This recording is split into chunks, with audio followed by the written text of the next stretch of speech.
Strategos.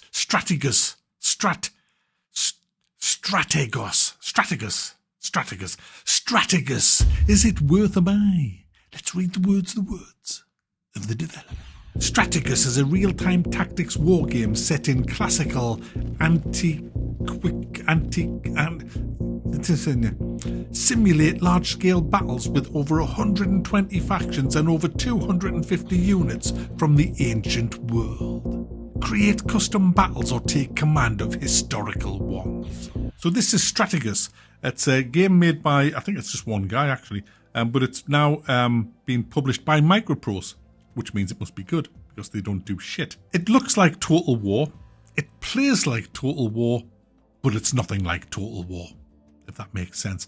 Total War is about a big campaign map with emissaries and all of this kind of stuff and building. This is nothing like that. This is the battle side of Total War with a bit of a chunk of Scourge of Waterloo, Scourge of War Waterloo from Slytherin. It's got a bit of that in, which I'll come to in a second, and a few other bits and bobs thrown in. You cannot really compare this to Total War other than the actual battle side of things. And I think the battle side of things is better than the battle side of things in Total War. Let's talk. This is the first battle in the campaign. There's no campaign map. It's just literally, it's about Alexander the Great. And it'll just say this is his first battle against the Strategos. And you play that battle. And then it'll say, this is the next battle, blah, blah, blah, blah, blah. So you're playing as the Macedonians, essentially. Now, as I said in the words, there's over 250 types of units in this game, so a huge arsenal at your disposal. And as you can see, it's very Total War-y in the battle side of things. However, this is the great thing about this. I love this feature in Scourge of War from Slytherin. When you deliver orders to your troops, if they're out of range of the general, the general has a sphere of range when you click on them.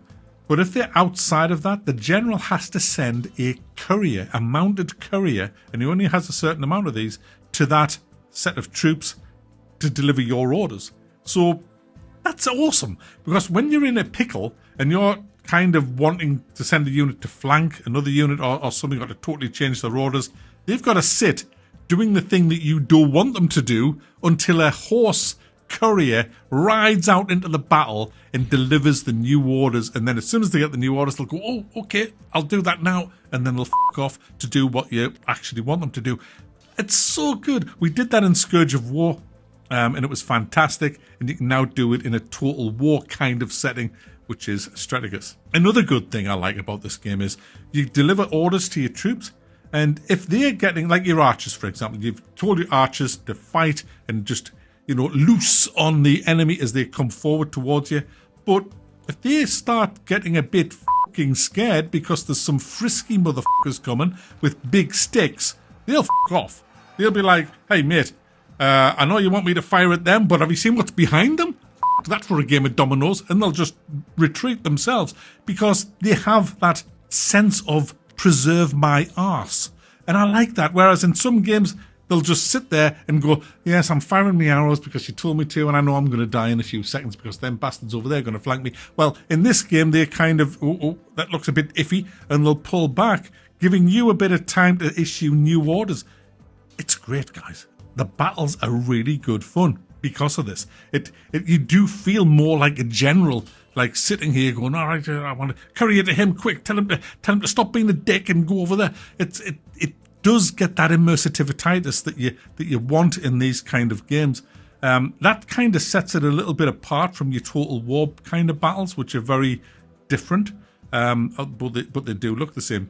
Speaking of looks, it looks a bit, guys. It needs a bit more. It looks a bit blurry at times.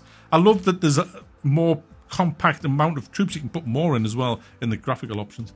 But it does.